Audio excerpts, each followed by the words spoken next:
Assalomu alaykum azizlar. Mana biz navbatdagi obyektimizda shunaqa ishlar qildik. Nasos va bochka o'rnatib berdik. Bochkamiz tonni do'stlar. Nasosimiz 370 vatlik. Bochkamizni oxirida ko'rsatamiz.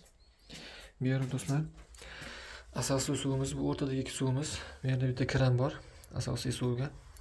Suvimiz tepaga chiqyapti mana. Tepaga chiqib bochkamiz to'ldiriladi va bochkadan qaytib tushish turbamiz bu. Qaytib tushdi do'stlar. Bu yerda samoxod variant qilganmiz. Bitta kran sharoy va bitta obratni klapni qo'yganmiz. Va undan pastga tushib, bochkamizdan nasosimiz tortadi. Bu yerda nasos tortib va sistemaga haydab beradi bu yerda sizlar mana. Bu yerda hammomga oshxonaga ketadi. Bu yerda rakovina bo'ladi. Bu yerda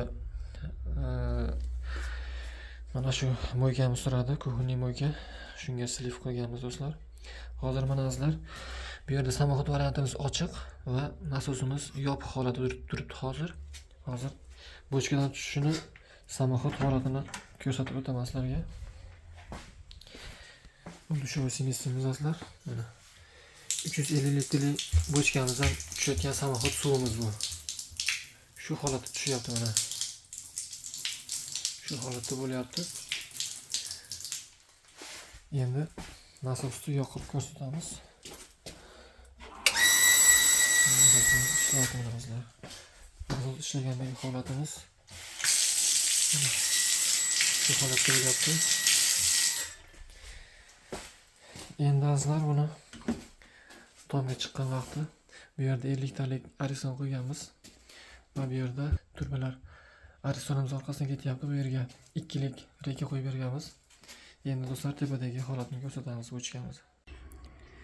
Mana azizlar, bu tomdagi bochkamiz. Bochkamiz 350 litrlik. Bu yerda azizlar pastdan suvimiz chiqyapti va bochkamizga kiryapti. Ichkarida populogimiz bor. Va pastdan turbada 20 lik turbada chiqyapti va sistemaga qarab ketyapti, nasosimizga qarab.